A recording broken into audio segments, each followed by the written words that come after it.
start building desk and home office setups.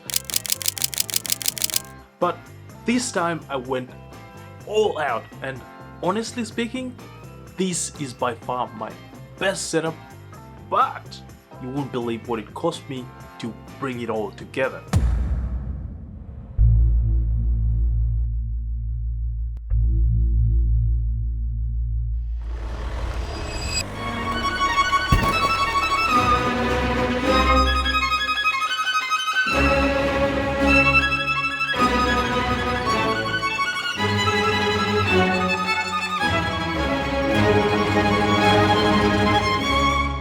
People of the internet, this is how my desk and home office build went down. A little over 4 weeks ago, I was so ecstatic. I'd finally got the keys to my new house and my mind was buzzing with all the setup ideas I had, but that joy didn't last too long. Moving everything to the new house mostly by myself was a mountain of stress, and I'm sure most of you who've moved houses can relate. Fast forward to move day, and my first trip I mostly carried my living room stuff, and that went well. Then I headed back to pick my home office item, and that's where things took a wrong turn. While negotiating a corner, I unknowingly scraped against someone's cab, but I didn't realize it at the time. Like most of you who've moved houses, later that evening I was so relieved the stress of moving things was out of the way and I had nothing to worry about, or so I thought. The next day I get a call from the moving company informing me they'd got a third-party complaint about a cat that was damaged by one of the trucks, and as you'd guessed it, it was the truck I used. Now, since at the time of the accident I didn't realize I'd scraped against someone's car, I obviously questioned it, but they had CCTV footage. So after showing me the footage, I apologized to the lady whose car I'd damaged and paid the excess to the moving company. Just like that, before even the home office and desk setup build started, $1,700 gone. After that $1,700 hit, some of the ideas I had to be shelved because the budget was now walking on a shoestring. And as you'll find out a little later, that wasn't the only hit I had to take. Feeling defeated, I took a detour and focused on transforming my living area and hallway fast, and that took a solid week. After finishing up the living room and hallway, I still wasn't feeling inspired to tackle the home office and desk setup, but every time I looked at it, it was calling my name, and compared to my newly transformed spaces, it was an eyesore I couldn't ignore. So I got to work, and the first step was sketching out the vision board. For the wall behind my desk, I pictured 2 floating shelves with a backdrop of walnut acoustic panels, giving it a rich, textured look, then an industrial style shelving unit that would add some rugged contrast. On the left, I wanted another set of shelves, although this time slightly staggered to create visual interest, with a pegboard mounted above them for organization and texture. On the back wall, I planned to mount an IKEA Besta unit next to a large shelf and a softbox. Then, for extra storage, I envisioned a credenza sitting against a full wall of slat panels, bringing depth and cohesion to the entire space. With the sketch in hand, it was time to grab my tools and bring the vision to life, and onto the front wall I went. As usual, I started by placing the items where they'd eventually end up, then measured everything out carefully.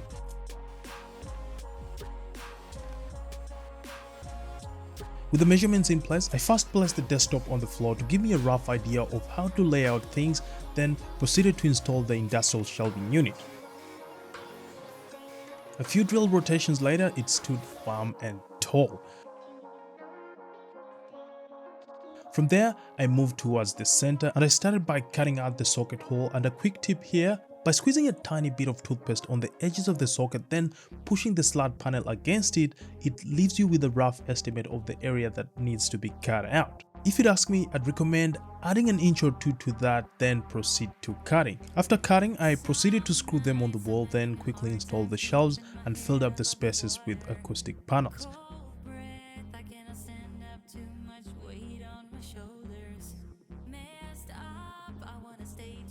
From there, I moved further to the left of the wall and installed another set of shelves, but this time staggered them for some visual interest. Then above them, I mounted a pegboard that added a touch of style and functionality. With the front wall complete, the following day I started working on the desk. Before going any further, I first installed casters on the desk as this will make it a lot easier to move around in case I need to do any adjustments later on.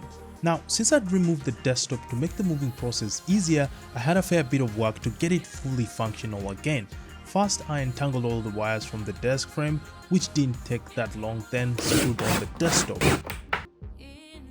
Once that was complete, it was time to deck out the desk, but before doing so, my gut feeling told me to check if all the monitor screens were still intact, and first in line was the Samsung Odyssey Neo G9.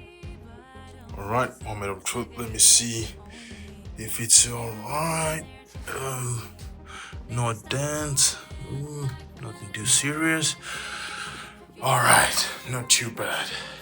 Now, the moment of truth. Hopefully, everything is intact.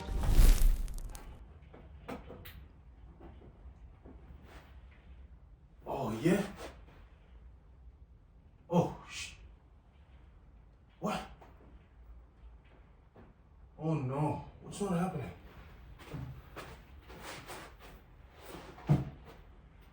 Oh, God. I don't know what the problem is, but I gotta figure what's going on. Okay, the right step. Oh, there you go. So I've tried a few things. One, I downloaded an update file, then stuck the USB drive, and it's still in there. Then try to change a few HDMI cables. Had like 3 of them, and this one finally worked. But I think the main issue was the update file. But we're still not out of the woods. The writings are not very clear, but that's something I can figure out a little bit later. 1 down, 2 to go.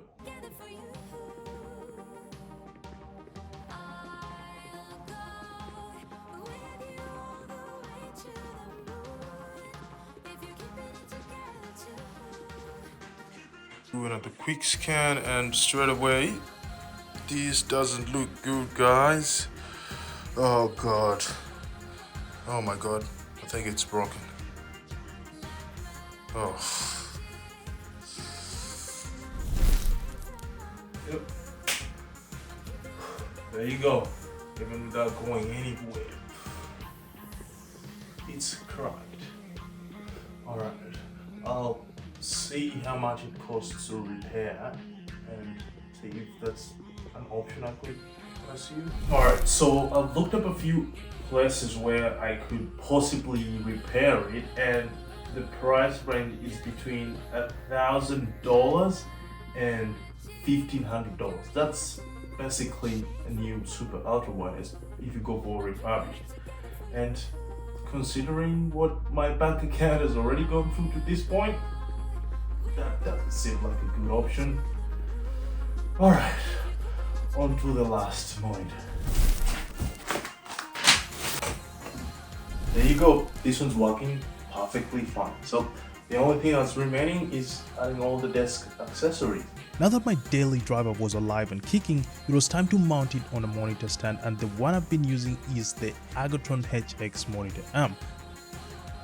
For those keen to know a little bit more about it, it's a robust and heavy-duty monitor amp that can support even the 57-inch Neo G9. For now, I won't be going into too much detail about the monitor amp and the monitor itself. I'll leave that for the dedicated 1-year review and desk setup, which will drop in just a few weeks. Just like that, it's ready to go, but I'll do the peel once I finish the entire home office and desk setup makeover. Next in line was my M1 Mac Mini, and even though it still worked well, I was beginning to see signs of fatigue, hence the reason why I got all these components for my custom PC build that will be dropping soon.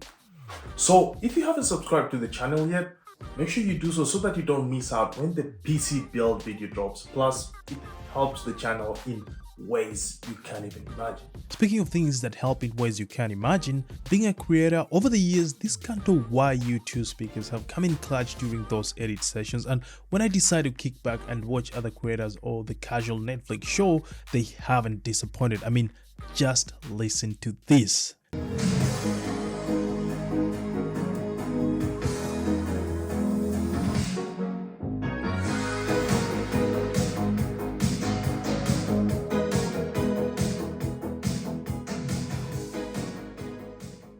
Now, I get it that audio perception is subjective, but the one thing that I'm sure all of us will agree on is there's certainly a baseline on what's good and what's not, in which case the fundamentals like clarity, dynamic range, and clear separation between the frequencies should be on point, and the Kanto YU2 ticks most of those boxes, in addition to how well it flows with the aesthetic appeal I was going for.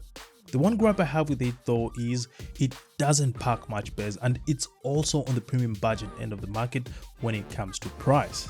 Speaking of premium prices, the Blue Baby Bottle SL sits up there with the likes of the Shure SM7B, but I prefer the Blue Baby Bottle SL because of its aesthetic. For those that don't know much about it, it's a pressure gradient cardioid condenser mic that delivers classic sound, incredible versatility, and ever since I switched from my Blue Yeti, the audio quality has seen night and day improvement. Improvement that won't be possible without the Audient Evo 4, my audio interface of choice. It not only looks good but also has great functionality. For example, if you want to change the gain on either microphone input, you simply press the input button and rotate the dial.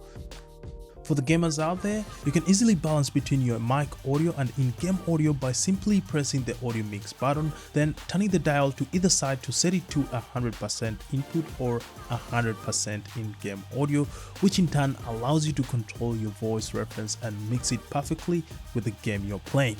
Now, in as much as I sometimes use it with a desktop stand, I prefer using it on the Elgato Micam, which is a lot more ergonomic, and once I'm done recording, I simply tuck it away. For the moments I prefer to use headphones, my choice of headphones would be everyone's cup of tea, and although Apple recently released the Gen 2s, I'm not missing out on anything, as the only difference between this old-timer and the Gen 2s is just the change from a Lightning port to a USB-C one. Now, before you type lightning sucks in the comments, for the die-hard USB-C fans, plugging in a lightning to USB-C connector will do the trick for you. Speaking of connectors, my desk peripherals were slowly stacking up, and to ensure everything stayed under control and I had easy access to ports, I mounted the CalDigit TS3 hub using double-sided tape under the desk next to the Ugreen 100-watt GAN charger and this KVM switch controller.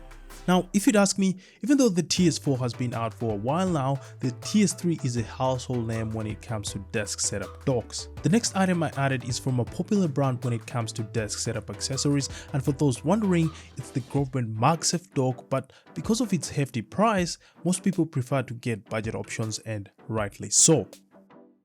At that point, the desk setup was slowly coming alive, but it felt kind of naked, and that's where I decided to add this desk shelf from GrowMate. Straight away it looked cleaner, but I knew I still had to do some cable management once all the peripherals and desk accessories were on the desk. Speaking of which, it was time for my steampunk keyboard to make a comeback after using the Logitech MX keys for almost 6 months. Next to it, I placed the Logitech MX Master 3S on a Government mousepad, and in my opinion, this is the most ergonomic mouse and the best when it comes to productivity. While on the subject of ergonomics, the Delta Hub wrist rest adds to that, and behind the MX Master 3S is where it works best. From there, I added the BenQ Screen Bar Halo, Government Pencil Kit and Tray, the Insta360 Link webcam, and this Task and Time accessory. With pretty much all my accessories and peripherals laid out, all the accessories looked alright, but it felt as though they were floating, so I added this desk mat and straight away it made a big difference. Now, while up top everything was looking so much better, underneath there was a lot of chaos, so I embarked on a cable management mission just as darkness fell. This took me about 45 minutes, and after I was done, I downed the tools for the day. The following day, I noticed the long Thunderbolt cable wasn't working, so I had to remove the TS3 Plus underneath the desk and place it next to the audio interface. That way, the short Thunderbolt cable would reach my computer and it worked perfectly. After that, I embarked on adding some storage, and first up were the IKEA Alex drawers. Having initially spray painted them in the first ever makeover, during the move they got a fair bit of scratches, so they needed some touch up, and I quickly touched them up using this black spray paint from White Knight. While they dried, I jumped back on the storage drain, and having already built this IKEA storage unit and placed it to the left of the setup, I didn't need to do anything to it at that moment, just a good cleanup a little bit later in the video. From there, I mounted another set of IKEA pegboards and populated them with different pegboard accessories, after which I brought in the Alex drawers, then my attention shifted to the back wall. On the back wall, I started with the assembly of the lag shelf and it didn't take me that long to put everything together. Once the assembly was done, I easily mounted it on the wall, then did the same for the Amaran 100D on the newer wall mount. The following day, I embarked on the biggest challenge of the makeover, mounting the Besta on the wall by myself. Now with this particular DIY, I had the option of either using a French cleat, mounting presses, but I chose to go with this bracket since they would be the easiest. Using a stud finder, I located all the studs, then measured how high and wide I wanted the Besta to be, after which I screwed the brackets on the wall. At that point, everything was going so smoothly, or so I thought. There I was alone in my DIY battlefield, armed with nothing but a measuring tape, a drill, and an unhealthy amount of confidence. My mission? To single-handedly lift the Besta onto the brackets? Easy, right? Wrong! With none of my friends available, I hosted that beast up like I was auditioning for a strongman competition, and victory seemed near until I placed it on the brackets and had my first oh no moment. Now, despite measuring not once but twice, I had somehow managed to get it horribly wrong. It was at that moment that I realized my stupid ass needed to stop skipping the measuring bits on the DIY classes I attend on YouTube University. Anyway, regret wasn't going to hold this DIY warrior back, so I decided to press on and secure the unit. Now, as if I already hadn't gone through enough, every time I tried to fasten the screw, it would fall off. Not once, not twice, 3 times. At that point, I was ready to either throw the screwdriver or myself out of the window, but luckily, the DIY warrior in me kept fighting, and once I did the first one, I knew I could easily do the rest. True to that, 30 minutes later, the Besta hung firm and tight on the wall, after which I quickly unscrewed the extra bracket at the end and patched up the holes. With that out of the way, it was now time to mount the walnut slat panels, and one by one I screwed them on the wall. From there, I proceeded to add a diffuse strip light under the Besta, after which I decked out the slat panels with pegboards, and just like I did on the previous pegboards, I decked them out with different pegboard accessories and also set up a little charging station for some of my gear. From there, I pushed the credenza into place, but not before giving the doors a tiny lick of spray paint since they chipped a little bit during the move. Once the spray paint dried, I also added another diffuse strip light behind the credenza, and at that point, most of the build was done except for the chair. And before I quickly set it up, I'll tell you guys this, it's one of the best in the business, and you'll see why in just a bit.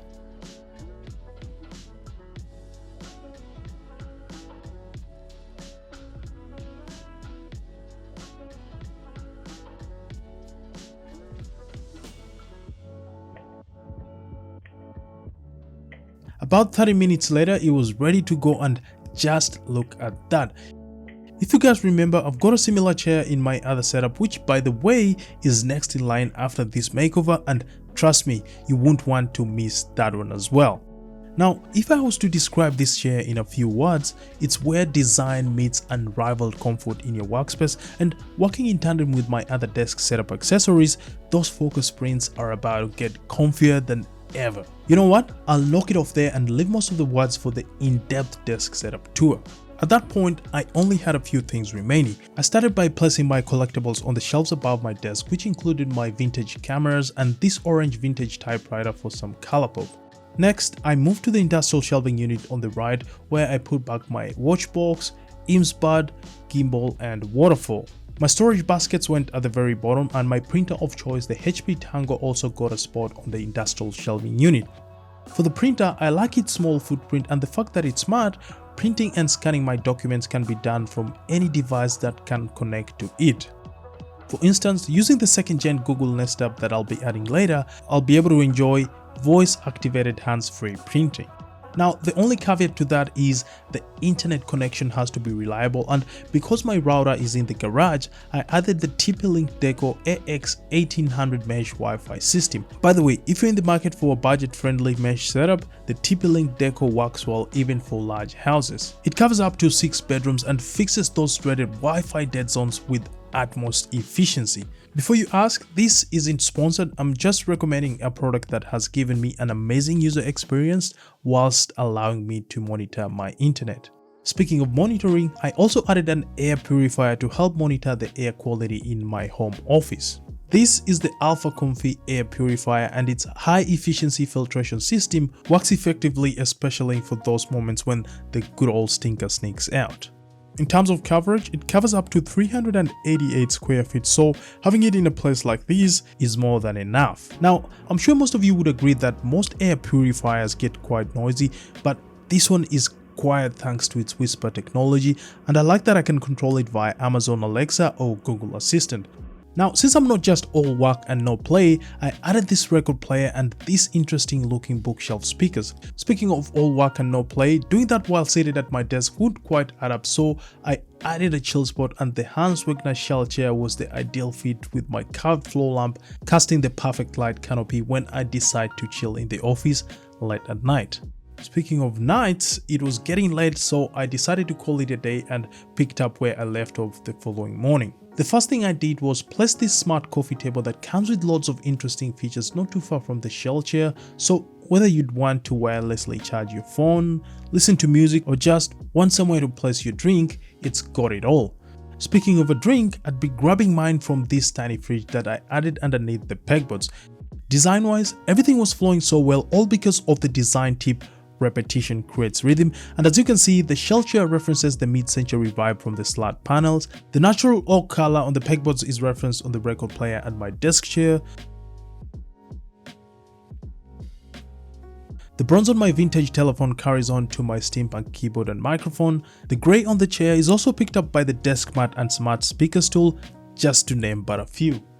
Talking of a few, the few remaining home office accessories like my Elgato key light, Google Nest app, and this shelving unit from IKEA also got their spots in the office.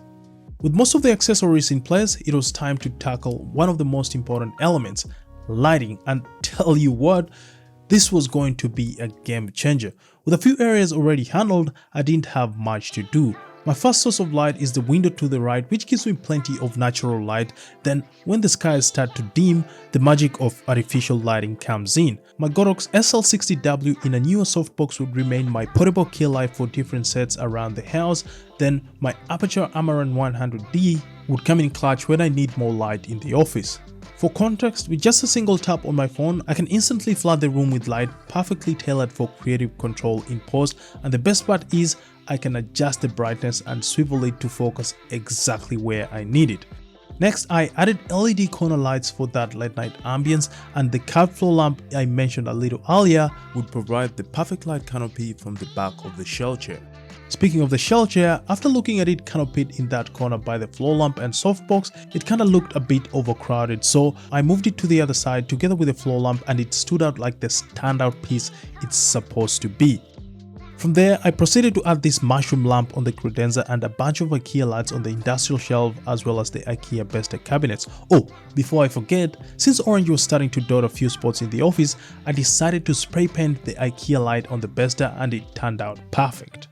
With the space completely decked out, the grandeur and boldness of the tech stood out so much, so to tone it down a little, I decided to bring in some subtlety and softness in the form of plants, and this is how I went about it. Next to the shell chair, the space looked a bit empty, so I placed this rubber plant in an elevated plant pot, and boy, how elegant does it look.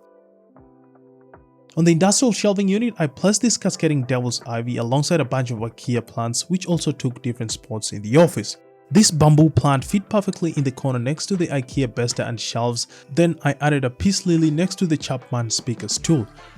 From there, I placed another peace lily on top of the tiny fridge, a Robusta on top of the Besta, and a Calathea zebrina to hide the cable mess behind the buffet, and that summed up the makeover, or so I thought. I remembered the deconstructed iPhone 8 and 5 as well as an Apple Watch Series 2 which needed to go somewhere, and near the IKEA lac shelf was where I lined them up. After that, I stepped back and looked at the slat panels behind the desk, and while they were okay, I felt they were a bit too tight in the middle, so I added about 40 centimeters of slat panels on either side, then mounted the nanolith elements on them, after which I added these Govee monitor lights behind the monitor, then placed a smart bin near the lac shelf.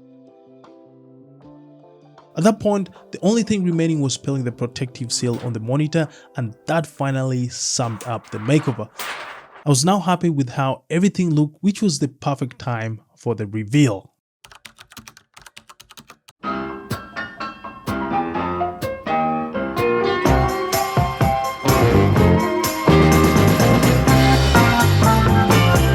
After 5 days of putting an insane number of hours, accidents, injuries, unforeseen bills, you've finally seen what it cost me to build this setup. Nonetheless, I can say I've achieved a fusion of form, function and aesthetics in my home office. This is a place where I can chip away at my work without experiencing any troubles, and when I decide to kick back, I can sip away on some of my favorite drinks while listening to some good old records. Well, there you have it, peeps. That wraps up my desk setup and home office build, and I hope you enjoyed and found it helpful. As always, don't forget to like, subscribe, share and click the notification bell to get notified whenever I post a new video. Here's another video of how I transformed my living area and hallway. Until then, people of the internet, I'm signing out. See you on the next one.